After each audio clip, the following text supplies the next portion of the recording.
March 1, 1943. Port Moresby, New Guinea. 06,030 hours. Rain drums on the metal wings of the B-25 Mitchell bombers parked on the coral runway, a steady gray hiss that does nothing to wash away the tension. Major Ed Linner, 31 years old, 72 combat missions behind him, watches his crews move through the downpour. Their faces are set, hands checking bomb latches and gun feeds with a mechanical precision that can't quite hide the fear. The air smells of wet earth, aviation fuel, and dread. Higher command has already labeled their mission impossible. Lanier knows the numbers, the brutal, damning arithmetic that has defined the air war over the Bismarck Sea. For 8 months, 5th Air Force bombers have tried to stop Japanese convoys. Hit rate 3%. Most bombs explode harmlessly in empty ocean. His own squadron has lost 4 aircraft in the past month alone, 40 men. The intelligence is stark, laid out in the operations tent he just left. A Japanese convoy, 8 troop transports, and 8 destroyers had departed Rabaul. Nearly 7,000 Imperial soldiers are aboard, a massive reinforcement for their garrison at Leh. Every transport that reaches its destination means another division the Allies will have to dig out of the jungle with blood. The order is simple: stop them. The method is the problem. Elner's mind replays the failures. The slow, climbing ascent to 10,000 feet, giving the ships below a leisurely 37 seconds to watch the bombers come, to calculate the trajectory of falling 1,000-pound bombs, and to simply turn away. A destroyer at 30 knots covers 380 yards in that time, more than 3 football fields. You aim at where the ship is. The bomb hits where the ship used to be. Crews return with perfect bombing photographs showing tight patterns of explosions around the enemy vessels, never on them. They report direct hits that reconnaissance later proves were near misses. And all the while, Japanese gunners, with methodical, unhurried precision, bracket the high-altitude formations with flak. By the time the bombs fall, half a squadron can be burning. General George Kenney, the commanding officer of the 5th Air Force, proposed an alternative. It sounded insane to every veteran pilot who heard it. Skip bombing, flying so low your propellers churn salt spray, 50 feet above the swells. Release a 1,000-pound bomb, fitted with a 5-second delay fuse, just 300 yards from the target. Let it skip across the water like a flat stone, once, maybe twice, and slam into the ship's hull below the waterline. The theorists said it would work. The pilots called it suicide. Elner had requested permission to train for it, denied, twice. The official response condemned the tactic as a reckless disregard for equipment and personnel. Air crews were to focus on proven high-altitude methods. But those methods weren't sinking ships. They were getting men killed for nothing. Now, standing in the rain, Elner has run out of time. The convoy is steaming southeast, spotted at dawn. It will be within range at 0900, 3 hours. He has an idea, a plan that will either vindicate Kenney's faith or get 60 American airmen killed before lunch. It's a plan they have been forbidden to practice. He turns from the runway and walks back to the operations tent, his boots sinking into the mud. Inside, he spreads the reconnaissance photographs across the damp planning table. The images show the convoy clearly. 8 fat transports in 2 neat columns, flanked by sleek, deadly destroyers. They are packed with soldiers, artillery, ammunition, the lifeblood of the enemy's defense. He studies the lead transport, the flagship. He knows what he must ask his men to do. He calls his squadron leaders in. Their faces are grim, expectant. Lunar points to the photos and lays out the plan they've only whispered about. He speaks of altitude, 50 feet, speed, 270 miles per hour. A release point so close they'll see the whites of the enemy gunners' eyes. He tells them about the modifications their B-25s have secretly received. The bombardier's position ripped out, replaced with 8 forward-firing 5T caliber machine guns. A flying gun platform designed to suppress anti-aircraft fire during the final deadly approach. He speaks of a wrecked steamer called the Pruth, a secret training target where a few crews, flying at dawn and dusk, have practiced in secret, where they learned what happens when you get it wrong, the bomb skipping harmlessly over the hull, and, just once, what happens when you get it right. The men listen. No one speaks. The only sound is the rain on the canvas roof. The mathematics are unforgiving. Miss by a few feet in altitude, a few seconds in timing, and you give the enemy a perfect, slow-moving target.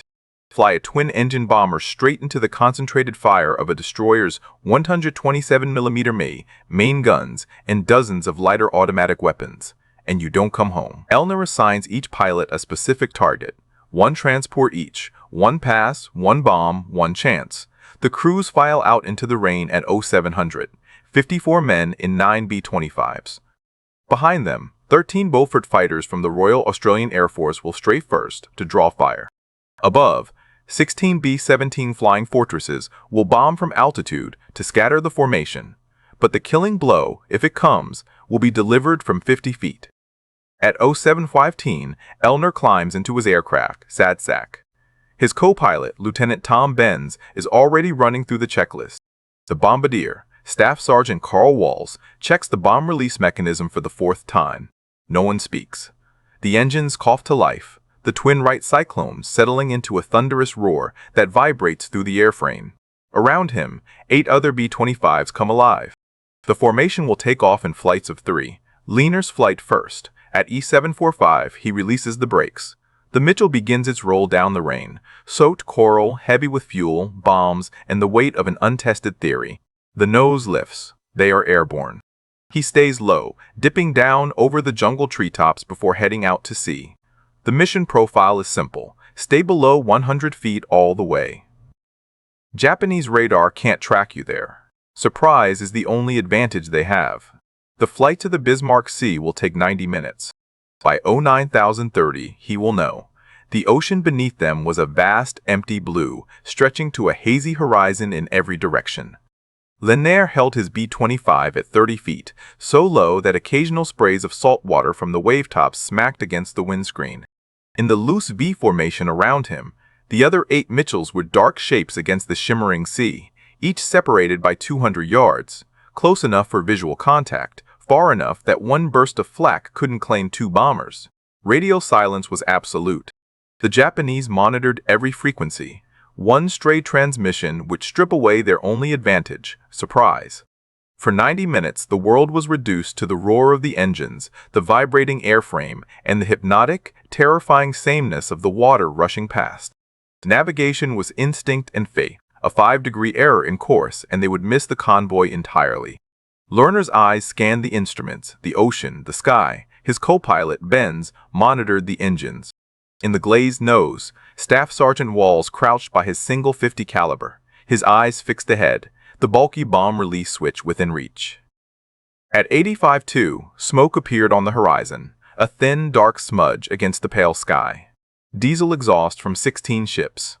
Leonard keyed his throat microphone once. A single, static click. The signal to the formation.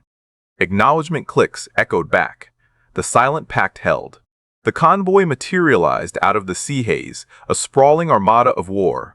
2 neat columns of 8 transports, fat and slow, sitting low in the water with their deadly cargo. Screening them were the destroyers. Lean gray wolves weaving on the flanks. Even from miles out, Lanier could sense the power of the formation, a floating fortress. He began counting gun positions on the nearest destroyer, turrets, anti-aircraft mounts. Every one of them would soon be tracking his approach. The plan unfolded with clockwork precision. At 8:57, the Australian Beaufort struck. From the northeast, 13 aircraft dove out of the sun, their wings flashing as 20mm cannon fire raked the destroyer's decks. Tracers laced across the water. Instantly, the Japanese anti-aircraft batteries swung toward this new, conventional threat. The convoy's sleek symmetry began to distort as ships made gentle, evasive turns.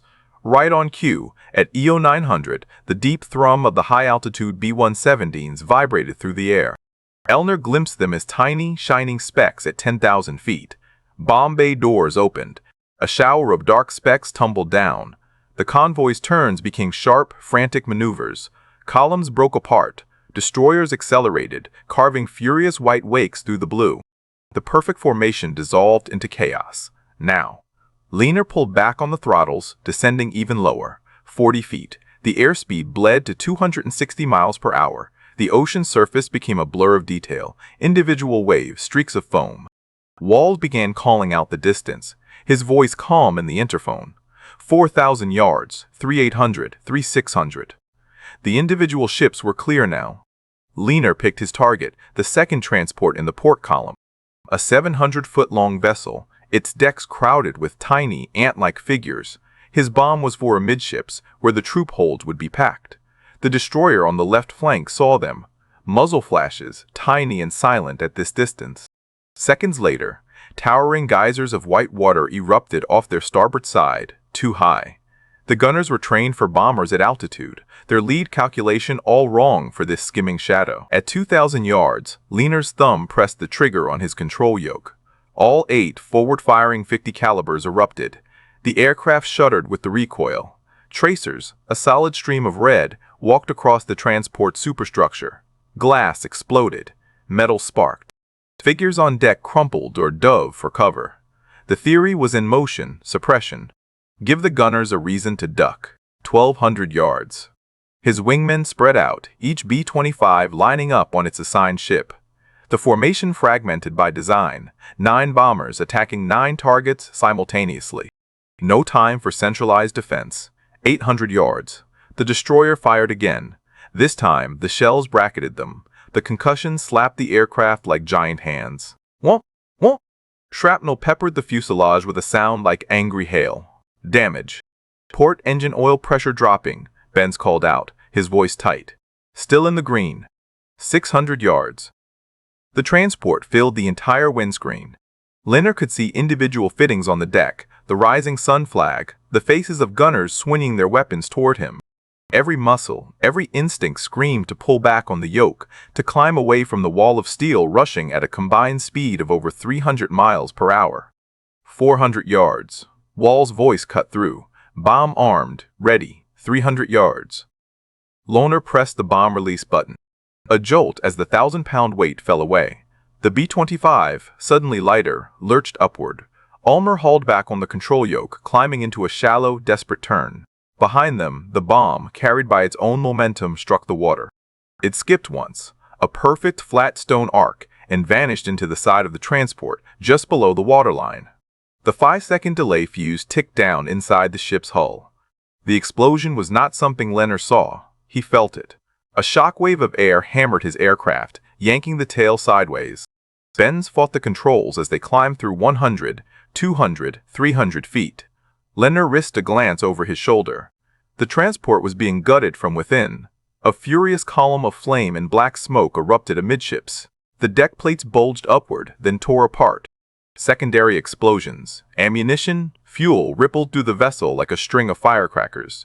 The ship listed violently to port, a massive gaping wound swallowing the sea. Tiny figures, dozens of them, leaped from the rails into the water. One bomb, 15 seconds from release to catastrophe. To his right, Lieutenant Jake Fawcett's B-25 was pulling up. Another transport was engulfed in fire. To his left, Captain Bill Hayes's bomb had found a destroyer. The ship's stern lifted clear out of the water before crashing down, its rear section a mangled ruin. It began to sink immediately. 4 hits in the first 90 seconds. But the sky was now alive with death. The defenders, recovering from their shock, were adapting. A destroyer on the far flank turned its full broadside toward the attackers. Its main guns fired in rapid succession. Shells walked across the water with terrifying accuracy toward Lieutenant Tom Mitchell's B-25. The first missed by 50 yards, the second by 20, the third hit. Mitchell's aircraft didn't break apart, it vanished. The bomb still in its bay detonated. One moment, a bomber, the next, an expanding ball of orange fire and scattering metal fragments. No parachutes, no survivors. 5 men, erased. Leonard's stomach turned to ice. No time to mourn, no time to think. The attack was still unfolding. The remaining Mitchells pressed in, their machine guns blazing, their bombs skipping across the burning sea. Chaos reigned over the Bismarck Sea. The water, once a serene blue, was now a churning canvas of oil slicks, spreading fires, and the frantic white wakes of dying ships. The air thrummed with engine noise, the cacophonous hammer of machine guns, and the deep-throated crump of explosions. Lohner, climbing through 1,000 feet, fought to process the scene even as he scanned for threats. 6 transports were burning, their superstructures outlined in flame against the smoke. One destroyer was already stern down, its bow pointing helplessly at the sky. But the enemy was fighting back with ferocious discipline. The initial shock had worn off.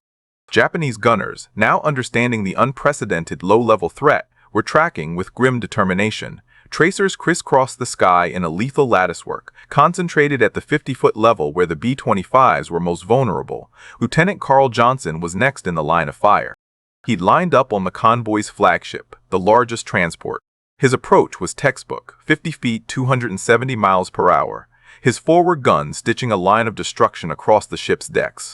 The Japanese crew returned fire with everything 25mm cannons, heavy machine guns, even rifle fire from soldiers crowded on deck. The space between the bomber and the ship became a solid wall of flashing metal. Johnson held his course. At 300 yards, his bombardier released. The bomb skipped once, a low, fast arc, and punched into the transport's hull just forward of the bridge. The 5-second delay carried it deep inside before it detonated. The effect was cataclysmic. The entire forward section of the ship seemed to lift, then collapse in on itself. A fireball erupted, swallowing the bridge and shooting hundreds of feet into the air.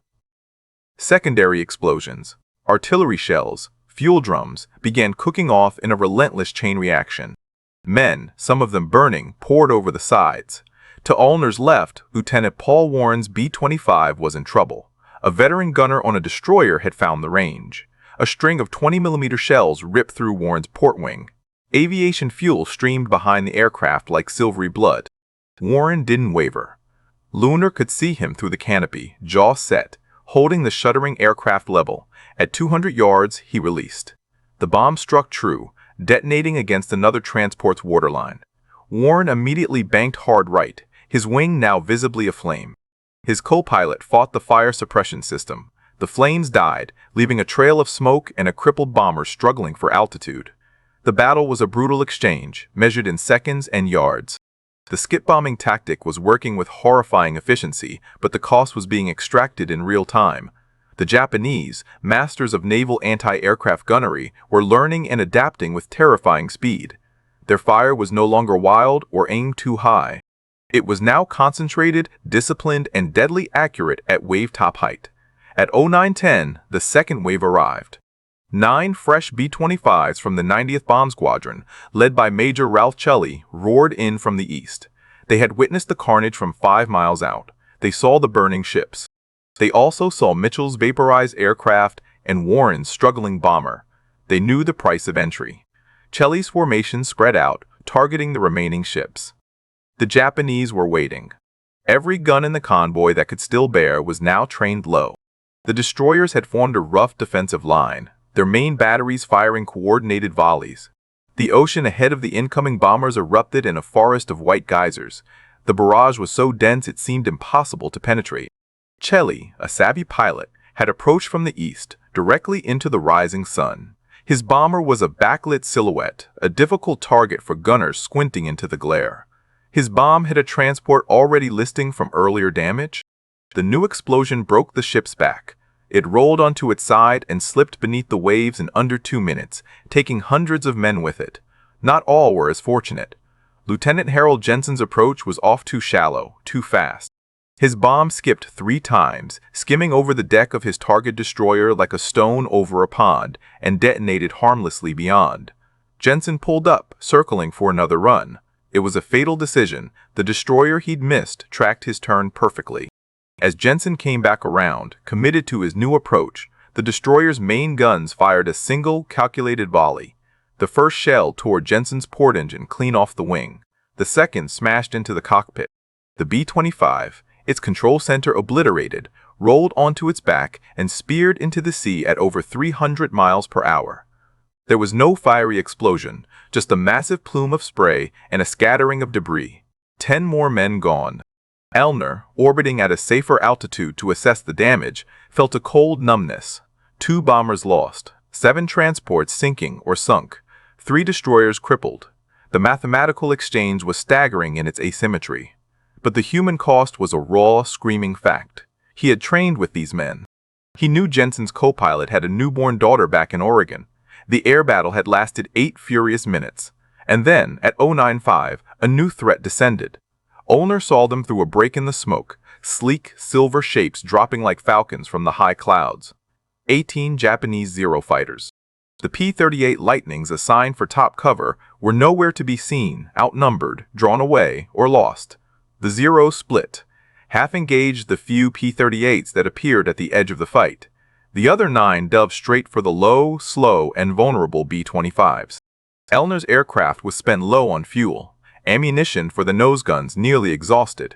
He shoved the throttles forward and dove back toward the one place the agile Zeros might hesitate to follow, the very surface of the sea. He dropped to 20 feet, then 15. The propellers kicked up spray. Behind him, Staff Sergeant Tommy Blake in the dorsal turret fired short, frantic bursts at a Zero lining up on their tail. The fighter peeled off, momentarily wary. Lieutenant Warren's damaged bomber had no such luck. A Zero latched onto its tail, the pilot biding his time. Warren jinked and weaved, but with a damaged wing and faltering engine, his maneuvers were sluggish. The Zero pilot closed to 200 yards and fired a 2-second burst from his 20mm cannons. The shells walked up the B-25's fuselage and tore into the starboard engine. It erupted in flame. Warren's aircraft nosed over and plunged into the water.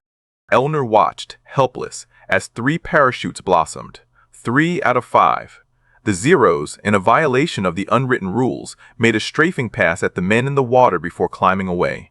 The white parachutes jerked and went still. Then, as suddenly as they appeared, the Zeros disengaged, climbing steeply to meet a new threat. The high-altitude B-17s were returning for a second bombing run. The fighters had to prioritize. The reprieve was immediate, but it came soaked in blood. Leaner checked his gauges. Fuel at 60%. Port engine oil temperature creeping into the red. He looked back at the convoy, or what was left of it. A scene from hell. Burning hulls, sinking ships, thousands of men struggling in oil-covered water amidst floating debris. The Battle of the Bismarck Sea was not over. But the first, decisive act was complete. He keyed his microphone, his voice rough but clear for the first time in an hour. All remaining aircraft, form on me. Set course for home. They had proven the tactic. The cost was etched in smoke on the water and in the empty spaces in their formation. The flight back to Port Moresby was a 90-minute funeral procession. Elner's formation, once 9 strong, was now a ragged collection of 5 B-25s, each bearing the scars of the battle. Gashes in wings, punctured fuselages, feathered propellers on engines that had given their last. They flew higher now, at a fuel-efficient 2,000 feet, the desperate wave-top terror replaced by a grim, exhausted vigilance. The ocean below was empty, a stark contrast to the inferno they'd left behind in the Bismarck Sea. No one spoke on the interphone. The roar of the engines was a numb, monotonous dirge. In the cockpit of the Sadsack, Luner's hands ached from their grip on the yoke. Adrenaline had burned away, leaving a hollowed-out fatigue. His mind replayed the battle in disjointed flashes. The perfect, skipping arc of his bomb, the cataclysmic bloom of fire from the transport's heart, the sudden, awful vacancy where Mitchell's bomber had been, the jerking descent of Warren's parachutes under Zero fire. The arithmetic was brutal. 4 B-25s confirmed lost, 20 men, for 8 transports and 4 destroyers. A trade any general would take, but generals didn't see Jensen's cockpit disintegrate. Oil pressure on port engine is falling fast, Major. Benz's voice was flat, matter-of-fact. Temperatures redlined. She's not going to make the coast. Elner nodded, scanning the southern horizon for the first smudge of New Guinea's coastline. They were still over open water, the most vulnerable of places. Start dumping everything, he ordered. All remaining ammunition, the nose guns, any equipment you can pry loose. We need to get lighter. The crew moved with the lethargy of shock, but the training of veterans. They jettisoned belts of 50 caliber rounds, tossing them out through the waist windows. They unbolted the heavy, now useless forward-firing guns and pushed them out. Every pound shed was a few more feet of altitude, a few more miles of range. The B-25, lightened, seemed to lift slightly, but the port engine's ragged cough grew worse. A thin trail of dark smoke began to stream from it. At 10:10, Benz pointed ahead. Land. There. A dark green line had appeared on the horizon. New Guinea. It was the most beautiful sight Lendner had ever seen, but it was still 20 miles away. The distance seemed impossible. The port engine shuddered violently, its propeller windmilling to a stop as it seized completely. The asymmetric drag yawed the aircraft hard to the left. Lunar and Benz fought with rudder and aileron, muscles straining, to keep the winged brick flying straight on one engine. Their airspeed bled away, 160, 100, 100, 150, 140 miles per hour. The stall warning buzzer began a faint, intermittent whine. They inched toward the coastline, the jungle-covered hills growing agonizingly slowly. The starboard engine screamed in protest, pushed to its limits. At 5 miles out, they crossed the shoreline, a ragged edge of white surf and mangrove swamp. They were over land, but they were not safe. The bomber was a gliding coffin, too low, too slow, with nowhere to go but down. "We're not making Moresby," Leonard said, his voice calm. He scanned the terrain ahead, dense, impassable jungle. "Look for a clearing, anywhere." Benz's eyes were fixed ahead. There, riverbank, sandy stretch. Elner saw it, a narrow, gravelly strip along a wide, muddy river. It wasn't a runway. It was the suggestion of one. It would have to do. He banked the faltering aircraft in a shallow, careful turn, losing precious altitude. The jungle rushed up at them, a solid wall of green. He lowered the landing gear, praying the wheels wouldn't catch on some unseen log. The B-25 settled, sinking toward the riverbank. The wheels touched with a jarring, bone-shaking crunch on the uneven gravel. The aircraft bounced, slewed sideways, and tore through a line of low shrubs before lurching to a stop, its nose mere feet from the river's edge. The starboard engine sputtered and died. In the sudden, deafening silence, the only sounds were the creak of hot metal and the distant shriek of jungle birds. For a full minute, no one moved. Then, with a collective exhale, the crew began the ritual of survival. Checks for fire, checks for injuries. They were all intact, bruised and battered, but alive. They clambered out onto the rough gravel, the humid jungle air thick in their lungs. They were home, but they were lost. It took 3 hours for a search and rescue Catalina, guided by their last reported position, to find them on the riverbank. By the time Lena was back at Port Moresby's 7-mile aerodrome, it was past 1300 hours. The base was electric with a rumor they dared not believe. Word had come from coast watchers and returning Australian Beaufort pilots. The convoy had been massacred. Lena walked into the operations tent for debriefing, his flight suit stained with sweat, oil, and river mud. The intelligence officers were already there, faces a mix of skepticism and burgeoning hope. For 2 hours, they drilled him. How many ships hit, how many sinking, described the explosions, how many aircraft lost, confirmed the tail numbers. They were building a mosaic from the fragmented, traumatic memories of surviving pilots. Loner answered in short, precise sentences. The emotion was locked away in a compartment he would not open here, not now. At 1500 hours, the first reconnaissance photographs arrived, delivered by a breathless courier. An Australian Beaufort had made a high-altitude pass at noon. The officers crowded around as the grainy, black-and-white prints were spread on the table. The images were staggering. The sea was dotted with burning, sinking hulls. 8 distinct transports could be seen, 7 of them either submerged to their decks or surrounded by massive oil slicks. One was beached on the New Britain coast, its stern engulfed in fire. Of the destroyers, 2 were clearly sunk, visible as dark shadows just beneath the surface. 2 others were trailing oil, crawling away from the scene. The Bismarck Sea, for a radius of 10 miles, was a nautical graveyard. The tent was silent. Then, a low murmur of disbelief. The impossible mission had not just succeeded, it had achieved a level of destruction beyond anyone's wildest hopes. The arithmetic of war had just been rewritten. General George Kenney arrived at 1600 hours, his jeep kicking up dust as it screeched to a halt outside. He strode into the tent, his trademark cigar clamped between his teeth. He didn't offer congratulations. He went straight to the photographs, his eyes scanning each one with the intensity of a predator. He stopped at the image of the beached, burning transport. He pointed a blunt finger at it. "Finish it," he said, the words leaving no room for debate. "Nothing reaches Ley. Nothing." The order went out immediately. A second strike was planned for dusk. 9 fresh B-25s, their crews briefed with the hard-won lessons from the morning's battle, would go in at last light. The Japanese survivors, struggling to salvage what they could from the wreckage and the beach, would believe the horror was over. They would be wrong. Leonard did not join the briefing for the second strike. His aircraft was a wreck on a riverbank. His crew was spent. He stood on the edge of the runway as the new formation took off at 1730, their engines swallowing the roar of the jungle. He watched them disappear into the blood-red hues of the setting sun, heading back to the killing sea. He felt no triumph, only a weary understanding that the battle might be won, but the war and its cost stretched on forever. Dusk over the Bismarck Sea on March 1, 1943, was not a peaceful transition from day to night. It was a deepening of the horror. The second wave of B-25s, guided by the coordinates of the dying convoy, arrived as the sun bled into the western horizon. The scene that greeted them was apocalyptic, lit by the lurid glow of still-burning ships. The once proud convoy was now a scattered flotilla of the damned.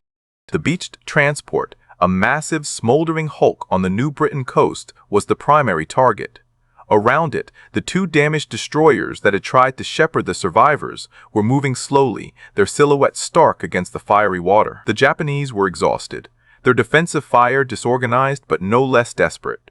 They had endured a day of hell from the sky. They expected a respite with the fading light. They were wrong. The American bombers came in again, not with the pioneering terror of the first wave, but with the cold efficiency of a follow-up strike.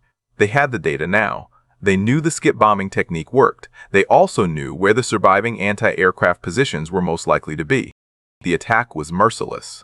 Bombs skipped across the darkening water, finding the beached transport and the crippled destroyers with clinical precision. Secondary explosions from the transport's remaining stores lit up the coastline like a ghastly beacon.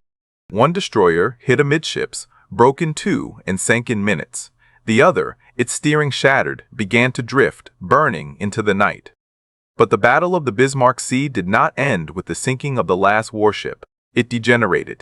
Over the next 3 days, a grim and often unspoken phase of the operation began, the systematic destruction of the survivors. Nearly 7,000 Japanese soldiers and sailors had been aboard those transports. Thousands now found themselves in the water, clinging to wreckage or packed into lifeboats and rafts, trying to make the arduous journey to the New Britain or New Guinea coast. Allied command, with General Kenny's aggressive doctrine leading the way, issued clear orders: prevent reinforcement at all costs. The interpretation in the heat of war was brutal. The Japanese were known to machine gun Allied airmen in parachutes. The memory of the Zeros strafing Warren's crew was fresh. A cycle of retaliation, fueled by the dehumanizing logic of total war, began to spin. American PT boats, nimble and deadly, prowled the debris fields at night, their 50-caliber guns cutting down lifeboats and rafts silhouetted against the burning hulks. Australian Bofors and American B-25s made low-level strafing runs at dawn and dusk, their tracers stitching lines across the crowded water where soldiers swam or floated. It was not a battle, it was a slaughter. The distinction between combatant and survivor, between soldier and drowning man, dissolved in the oil-slicked waves. Elner learned of these actions in fragments, through hushed conversations in the officers' mess and terse after-action reports that spoke of neutralizing enemy personnel in the water. He asked no questions, he sought no details. The cerebral part of him understood the military logic. Every soldier who reached shore was a rifle that would have to be faced in the jungle at Buna or Leh. The human part of him, the part that had looked into the faces of those gunners on the transport deck, closed a door. The war had rules, until it didn't. The rules had stopped applying somewhere between the theoretical briefing room and the reality of the Bismarck Sea. By March 4th, the operation was over. The final tally, compiled from aerial reconnaissance and Coast Watcher reports, was catastrophic for Japan. All 8 transports were at the bottom of the sea. 4 destroyers had been sunk. Of the nearly 7,000 men embarked, approximately 3,000 had drowned in the initial attacks. Another 1,500 were estimated killed in the water or on the beaches by follow-up strikes. A mere 1,200 exhausted, weaponless, and demoralized soldiers eventually straggled into Leh, having traversed the jungle on foot. They were not a reinforcement, they were a burden. The Allied cost was, by any measure of warfare, minimal. 4 B-25s, 1 B-17, 2 P-38, Lightnings. 13 air crew killed, 6 wounded. They had traded a handful of aircraft and men for an entire convoy and an army division. In Port Moresby, the mood was one of stunned victory. General Kenny declared it the most decisive air-sea battle of the Pacific War. He immediately authorized the standardization of skip bombing tactics across the 5th Air Force. The men who flew the mission, however, moved through the celebration like ghosts. There were no parades for them. They attended brief memorials for Mitchell, Jensen, and the others. They wrote letters home to families, letters that spoke of duty and sacrifice, but could never describe the sight of a bomb skipping into a ship's belly or the thousands of tiny figures struggling in a burning sea. Elner, promoted to lieutenant colonel for his leadership, found the weight of the new silver oak leaves heavy. He had proven the tactic. He had also led men to their deaths. The Air Force wanted him to stay, to train the influx of new bomber crews in the skit bombing technique he had helped pioneer. He was the expert now. In late March, he stood before a classroom of fresh-faced pilots, their uniforms crisp, their eyes bright with untested courage. He pointed to diagrams of approach angles and release points. He spoke of altitude, speed, and timing. He showed them reconnaissance photos of the devastated convoy. He did not tell them about the sound of shrapnel against the fuselage, the smell of cordite and fear in the cockpit, or the hollow silence on the interphone after a wingman vanished. He taught them the mathematics of survival. He could not teach them the psychology of the kill. After the class, one young lieutenant approached, his voice eager. "Colonel Elner, they say you got so close you could see the faces of the Japanese gunners. Is that true?" Lerner looked at the young man for a long moment. He saw Jensen's face, Warren's determined stare. He saw the ant-like figures on the transport deck before his tracers walked among them. "Yes," Lerner said, his voice devoid of inflection. "It's true." Dismissed. He walked out of the briefing hut into the blinding New Guinea sun. He had flown 88 combat missions. He had helped change the course of the air war, and he knew, with a certainty that chilled him, that he could not do it again. The next day, he quietly submitted a request for a transfer to Transport Command. The aftermath of the Bismarck Sea battle rippled through the Pacific with the force of a seismic shock. In Tokyo, Admiral Isoroku Yamamoto received the reports in stony silence. The disaster was total. An entire convoy, the lifeblood of the Lai Salamaua garrison, had been eradicated by a handful of bombers using a tactic his own experts had dismissed as suicidal folly. The strategic implication was immediate and severe. Large-scale reinforcement of New Guinea by sea was now impossible within range of Allied land-based air power. The supply line was cut. The garrisons would wither on the vine. In one morning, the initiative in the South Pacific had tilted irrevocably. At 5th Air Force Headquarters, General Kenny moved with the fervor of a prophet vindicated. Skit bombing was no longer a theory or a desperate gamble, it was doctrine. He issued bulletins, refined training manuals, and ordered the modification of every B-25 Mitchell in his command. The bombardier's nose was replaced wholesale with the solid gun nose, packed with 8, then 10, and eventually up to 14 forward-firing .5er machine guns. The B-25 was reborn not as a medium bomber, but as a strafer, a low-level maritime destroyer. Mechanics worked around the clock in humid hangars, ripping out Norden bomb sites and bolting in deadly arrays of Brownings. The aircraft's center of gravity shifted, its personality changed. It became an angry, buzzing hornet built for one purpose, to fly straight down an enemy ship's throat and spit a bomb into its guts. But the Japanese were not passive observers. They were a learning enemy.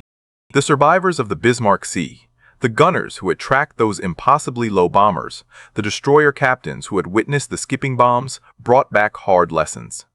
By June 1943, when Allied reconnaissance spotted another convoy forming at Rabaul, the enemy had adapted. This convoy sailed at night. It was escorted by swarms of Zero fighters providing a rolling air cap.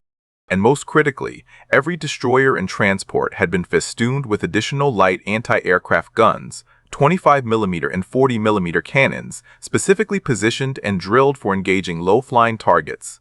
They had learned to lead the skimmers. The 5th Air Force attacked this new convoy at dawn on June 3rd. 12 B-25s, employing the now standard skit bombing technique, roared in. The results were starkly different from the March triumph. The air was thick with flak, a concentrated curtain of fire at exactly 50 feet. The Japanese gunners, their fear tempered by experience, held their positions. 2 transports were hit, 1 destroyer damaged. But 3 B-25s were blown out of the sky. The exchange rate had shifted. The tactic had been diagnosed, and a counter had been developed. The Americans, in turn, adapted again. The war in the Pacific became a relentless cycle of innovation and counter-innovation, a deadly dialogue written in tracers and explosions.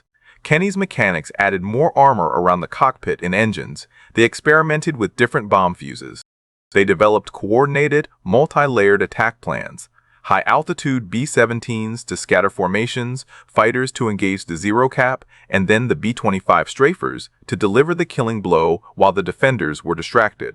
It was a brutal symphony of destruction, each movement designed to overwhelm a specific layer of the enemy's defense. The proving ground for this evolved doctrine was Rabaul Harbor itself. On November 2, 1943, the 5th Air Force launched the largest skip bombing raid of the war. 38 B-25s, supported by swarms of P-38s, struck the heavily fortified Japanese stronghold. The harbor was packed warships, auxiliaries, merchant vessels. The result was a masterclass in the refined tactic. In 18 minutes of controlled chaos, the skip bombers sank 1 heavy cruiser, 1 destroyer, 2 auxiliary vessels, and damaged 16 other ships. American losses, 2 B-25s. The exchange rate had swung back. Against ships in confined waters, unable to maneuver freely, skip bombing was nothing short of devastating.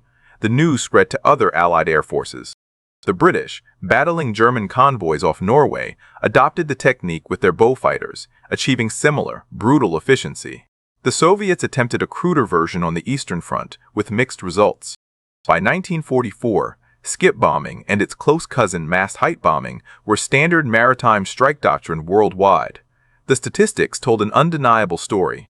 From March 1943 to August 1945, U.S. aircraft using these low-level tactics sank or severely damaged 212 Japanese vessels.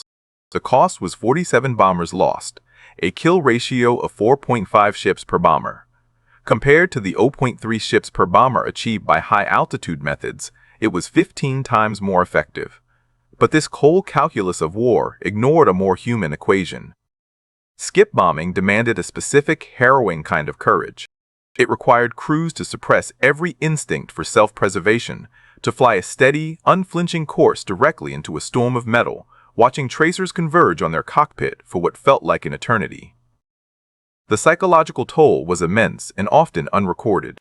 Pilots who flew these missions had shorter combat tours, higher rates of what was then called combat fatigue, and more frequent medical groundings. The tactic worked brilliantly. It also broke men. Ed Elner, now flying the steady, unglamorous routes of a C-47 transport pilot between New Guinea and Australia, followed the reports of these later raids. He read the after-action bulletins that spoke of outstanding success and minimal losses. He knew the young men flying those missions, many of them trained from his own brief clinical lessons. He felt a profound detachment, a chasm between the sterile language of command and the visceral reality he carried in his memory. He had been the tip of the spear. Now he was part of the shaft, carrying the supplies that sustained the new, mechanized killing machine he had helped create. He never spoke of the Bismarck Sea to his transport crew. He was a quiet, competent officer who did his job and kept to himself. Sometimes, in the endless drone of a cargo hold flight, his mind would wander back to the rain-soaked coral of Port Moresby, to the feel of the yoke as he hauled it back, to the shock wave that hit his aircraft. He would see the faces of the men he'd led and the men he'd lost. The mathematics of war could calculate sunken tonnage and victory ratios. It could not measure the weight of those faces, a weight he carried long after the war's equations had been settled. The Pacific War ground on, moving inexorably north, leapfrogging from island to blood-soaked island. The name Bismarck Sea faded from daily briefings, replaced by new targets, Hollandia, Biak, Peleliu, the Philippines. The skip bombing technique, once revolutionary, became routine. Another tool in the vast Allied arsenal, its origins blurring into the general lore of the 5th Air Force. For Ed Lenier, the war became a series of long, monotonous transport hops, a purposeful exile from the world of combat he had known. He flew crates of ammunition, mail, medical supplies, and replacement troops. He flew wounded men out, their pain a silent accusation in the cabin's gloom. He was a courier for the war machine, no longer at spear point. He rotated home to the United States in September 1945, shortly after the surrender. The transition was jarring. America was a carnival of victory, awash in ticker tape and bright, uncomplicated joy. Elner moved through the celebrations like a specter. He was mustered out 3 months later with the honorable discharge, a distinguished flying cross, 2 air medals, and a Purple Heart for shrapnel wounds he'd never reported. He tucked the medals into a dresser drawer and rarely looked at them. He settled in Sacramento, California, found quiet work in agricultural logistics, married a kind woman who understood his silences, and raised a family. He was, by all outward appearances, a typical veteran proud of his service, but not one to dwell on it. His children knew he had flown bombers in the war, but the details were vague. "I was in the Air Corps," he'd say. "Flew some missions in New Guinea." If pressed, he might mention the B-25. He never, ever mentioned the Bismarck Sea. The battle, however, did not completely disappear into history. Military historians and aviation enthusiasts, sifting through archives in the post-war decades, began to piece together its significance. They published articles in specialist journals. They cited it as the turning point in the air-sea war over New Guinea. General George Kenney, in his memoirs, rightly claimed credit for championing the tactic. The name Lerner appeared in footnotes, in squadron records, as the mission commander on that pivotal day. But in the public consciousness, the battle remained obscure, overshadowed by the carrier duels of Midway and the epic marine landings at Iwo Jima and Okinawa. In the 1970s, a historian writing a book on the 5th Air Force tracked Ellner down. He called the house. Ellner's wife answered. When the historian explained his purpose, there was a long pause. She said, "I'm sorry, my husband doesn't give interviews about the war." She was gentle but firm, a practiced response. She had protected his silence for decades. Lerner himself had no desire for recognition. He had not flown for glory. He had flown because it was the mission, and men were depending on him. The idea of dissecting those minutes over the water, of having his decisions debated, his memories curated for public consumption, felt like a violation. The men who mattered, Benz, Walls, the surviving members of the 3rd Attack Group, they knew. That was enough. The rest was noise. He followed the news of the few B-25 Mitchells that were restored and flown at air shows. The distinctive twin-tail and mid-wing silhouette would sometimes appear on television. He would watch, his expression unreadable, as the old warbird droned past the camera. None of those aircraft were his aircraft. The bombers that flew the Bismarck Sea had been worn to the bone, patched and repatched, and finally scrapped for aluminum in the years after the war. They had no serial numbers in museums. They existed only in photographs and in the memories of the men who had flown them, memories that were dying one by one. In 1997, at the age of 85, Ed Lerner passed away quietly at home. His obituary in the Sacramento Bee was brief. It listed his family, his community service, his quiet career. His military service was noted in a single, standard line. He served as a pilot in the Army Air Forces during World War II. There was no mention of the Bismarck Sea, of skip bombing, of the impossible mission. His family, honoring his lifelong wishes, did not elaborate. His death coincided with the rise of the Internet, a new medium that would begin to rescue stories like his from the dust of archives. YouTube channels, historical forums, and digital museums would later unearth the photographs, the mission reports, and the testimonials. They would animate the tactics and discuss the strategy. They would label the battle forgotten and work to remember it. But in the quiet of his study, before he died, Lerner had kept a single, small box. Inside, his family would find after his passing were his medals, his pilot's wings, and a single, grainy, black and white photograph. It was an aerial reconnaissance shot, taken at noon on March 1, 1943. It showed the Bismarck Sea, dotted with the distinct, dark shadows of sinking ships in wide, spreading oil slicks. On the back, in his precise, fading handwriting, were just 3 words: "We did it." It was not a statement of triumph, but of fact. A simple, stark acknowledgement of a day when 9 bombers flew low and a war changed course. It was the only epitaph he needed for the battle, and for the part of himself he had left there, skimming the wave tops at 50 feet. The legacy of the Bismarck Sea battle and the skip bombing technique did not die with Ed Lerner or his generation. It echoed in the very design of warfare that followed.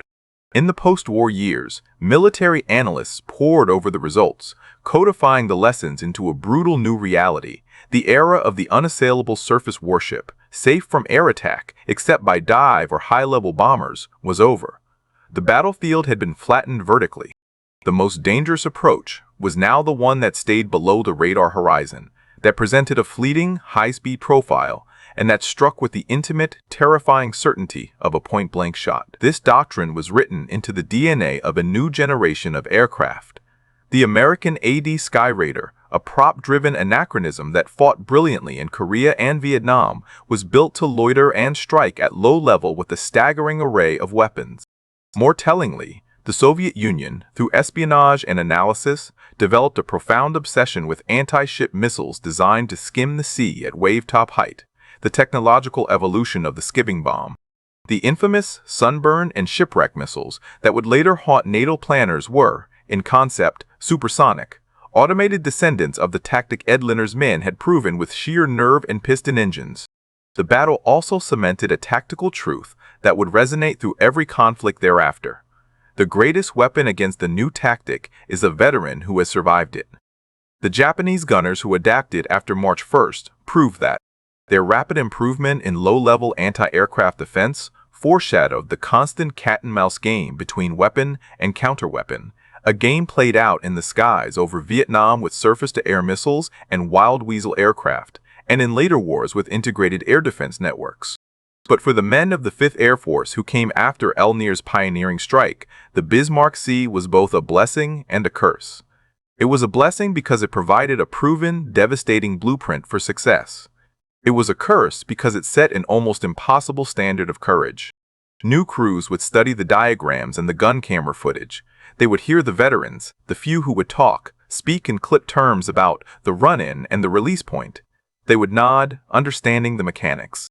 They could not be taught the visceral reality, the way the entire world narrowed to the width of a ship's hull, the way time stretched and compressed, the deafening silence in your own head despite the roaring engines and crashing guns. They would have to learn that for themselves, and many did not survive the lesson. The collective memory of the battle within the military became institutionalized, sterilized. It was a case study in innovation at the Air Command and Staff College, a footnote in manuals on close air support and anti-shipping operations. The human cost, the shattered nerves, the men broken by the strain of repeated low-level runs, the specific losses of Mitchell's and Jensen's crews was smoothed into casualty statistics relevant only for calculating efficiency ratios. Meanwhile, in the towns and cities across America and Australia, a different kind of memory flickered and faded. Families of the lost received telegrams that stated only that their son or husband was missing in action following a combat mission over the Bismarck Sea. There were no details of skip bombing, of low-level attacks, just a date, a location, and a void.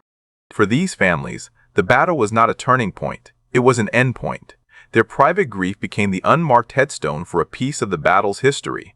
In an ironic twist, the very success of the tactic contributed to its historical obscurity. Because skip bombing proved so effective so quickly, it shortened the Pacific War's grueling attritional phase. The strangled supply lines led to the bypassing of strongholds like Rabaul, rendering epic, multi-month battles unnecessary. The war moved faster.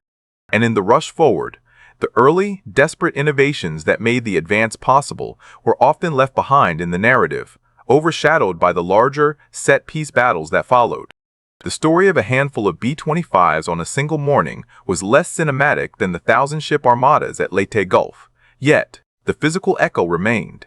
On the seabed of the Bismarck Sea, the twisted, coral-encrusted wreckage of the Japanese convoy settled into the ooze. They became artificial reefs, silent tombs for thousands. Occasionally, a fishing trawler's net would snag on a piece of unrecognizable metal. A scuba diver decades later would stumble upon a barnacle-encrusted gun turret, its purpose and history a mystery to all but the most specialized historians. The ocean, which had been the stage for the drama, became its graveyard and its veil. And for the weapon that made it possible, the B-25 Mitchell found its glory elsewhere. It became famous as the bomber used in the Doolittle raid, a daring one-off morale booster. The far more tactically significant, war-altering work it did in the daily, grinding slaughter of the South Pacific. The strafing, the skip bombing, the hedge-hopping devastation of countless barges, airfields, and supply dumps became the province of enthusiasts and historians. The plane was remembered for its boldest single day, not for its most consequential months. This was the fate Ed Linner seemed to have understood intuitively. The battle was a thing that happened, a job that was done. Its meaning was for others to debate. Its weight was for him and his men to carry. The silence he kept was not just personal, it was in a way a final tribute to the complexity of the event. An acknowledgement that the full truth of what happened over those waters was too multifaceted, too fraught with both brilliant success and profound loss to be captured in a headline, a documentary, or an interview. It lived instead in the echo of the engines, in the data points of changed tactics, and in the quiet memories of the men who looked at the sea and could never see it as just water again. The story of the Battle of the Bismarck Sea and of Ed Linner exists in the interstice between history and memory. It is a fully documented event in military archives, yet it lingers on the periphery of public consciousness, a ghost in the machine of World War II's grand narrative. Its resurrection, piece by piece, has been the work of a specific kind of sleuth, the dedicated amateur historian, the documentary researcher, the YouTube archivist sifting through microfilm. They are the ones who connect the serial numbers on mission reports to the names in squadron rosters, who match the grainy reconnaissance photos to the diary entries of a radio operator. In the early 21st century, this digital excavation began. Forums dedicated to the 5th Air Force buzzed with discussions about bomb fusing and approach angles. A son of a waist gunner might post scanned pages of his father's tattered logbook, seeking context. Someone else would upload a declassified after-action report from the National Archives. Slowly, collaboratively, the mosaic was reassembled, not by generals or official historians, but by grandchildren and enthusiasts. It was through this grassroots effort that the human dimensions of the battle, so carefully veiled by men like Linner, began to re-emerge. The story of Lieutenant Jake Fawcett's secret practice runs on the wreck of the Pruth was unearthed. The fate of Lieutenant Paul Warren's crew, the 3 who made it out, the 2 who did not, was traced through POW records and escape and evasion reports. The name Mitchell was no longer just a bomber. It was linked to a photograph of a smiling young man from Ohio named Tom Mitchell, his arm around his wife in a snapshot taken before he shipped out. This digital remembrance created a new kind of community. Children and grandchildren of the airmen found each other online, sharing fragments of stories their fathers and grandfathers had reluctantly told only once, on a porch late at night, or never told at all. They found solace in shared, inherited silence.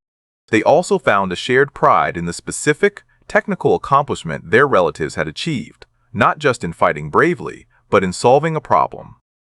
They had looked at an equation with a 3% success rate and rewritten it through a combination of engineering, courage, and cold necessity. Concurrently, military professionals and air forces around the world continued to study the battle, but their focus was clinical.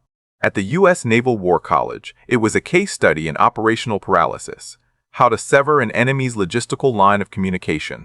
In pilot training syllabi, it was an early, crude example of what would become pop-up and low-altitude penetration tactics, foundational for evading radar and surface-to-air missiles.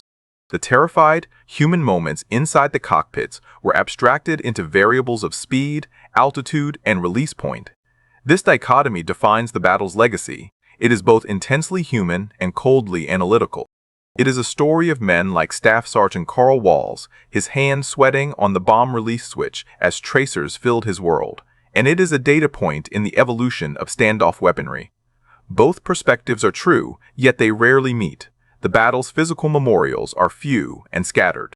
There is no grand monument on the shores of the Bismarck Sea. The men lost are remembered on the tablets of the missing at the Manila American Cemetery or in quiet hometown cemeteries. The most poignant memorials are the B-25 Mitchells that still fly at air shows. When one rumbles past the crowd at low level, its radial engines throbbing, it offers a sensory echo of the past. Few in the watching crowd know that the aircraft's most significant legacy may not be the Doolittle raid, but the thousands of merciless low-level sorties that followed, a doctrine born in a moment of desperation in March 1943. For the Japanese, the battle is remembered, if at all, as a catastrophe of arrogance and failed adaptation, a moment when their convoy doctrine was revealed as obsolete. It features in their histories as a cautionary tale about Allied air superiority, a painful step on the road to defeat. The names of their sunken ships and the thousands of drowned soldiers are recorded in their own memorials and archives, a parallel narrative of loss. Thus, the Battle of the Bismarck Sea persists as a shadow history. It is not the story everyone knows, but it is the story that changed the rules. It demonstrated that the greatest weapon in war is not always a bigger bomb or a faster plane, but a new idea, executed by men willing to bet their lives on its validity. The skip bomb itself was a simple, almost primitive weapon, a bomb with a delayed fuse. The innovation was in the delivery, a fundamental reimagining of the relationship between the attacker and the target. Ed Leonard's final, written epitaph. "We did it" thus resonates on multiple levels. It was a statement of fact between crewmates. It is a testament to successful innovation. And, for historians and descendants, it is a key that unlocks a forgotten chapter. It was not just sinking ships. It was proving that in the face of impossible odds, a different path could be forged, one that would echo through the iron and doctrine of warfare for decades to come, even as the names of the forgers faded from view.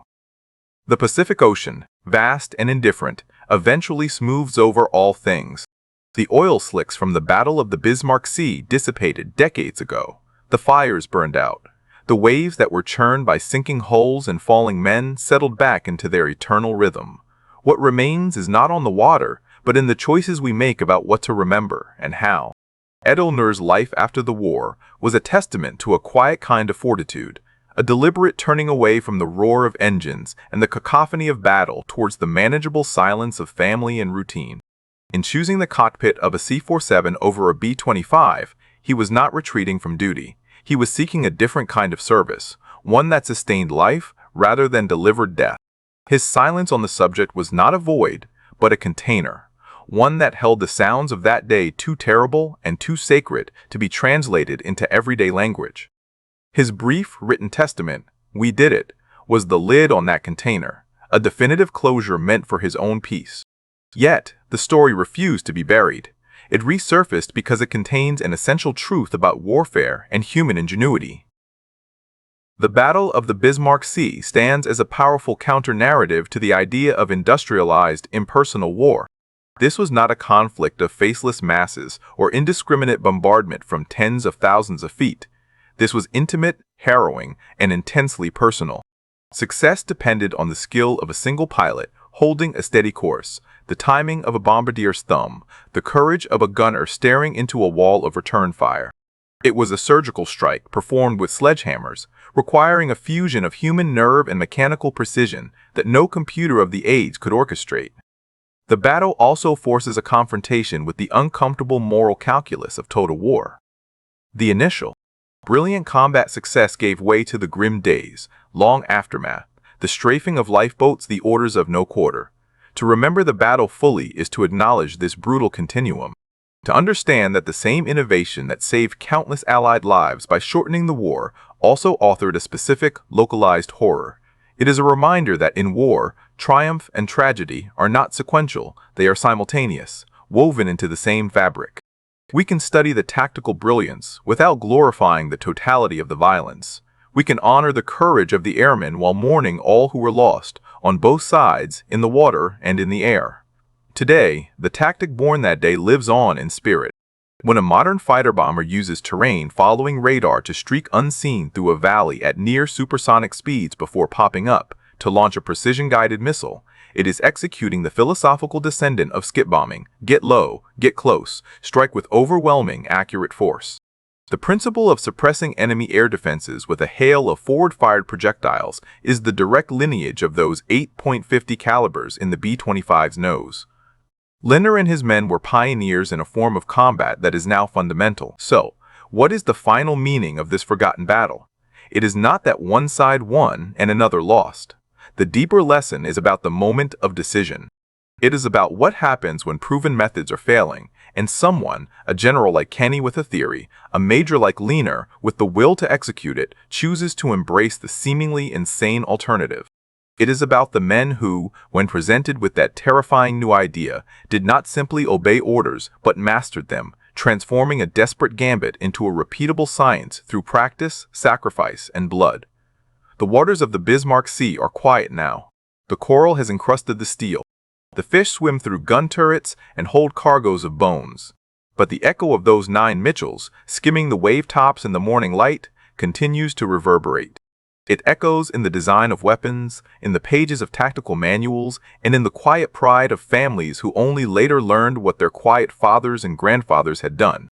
We remember not to celebrate war, but to understand the extremes of the human condition it reveals, the capacity for destruction, yes, but also for courage, ingenuity, and the heavy burden of carrying a victory that is also a trauma. The story of Ed Lanier and the skit bombers of the Bismarck Sea is a stark, powerful strand in the vast and tangled tapestry of World War II.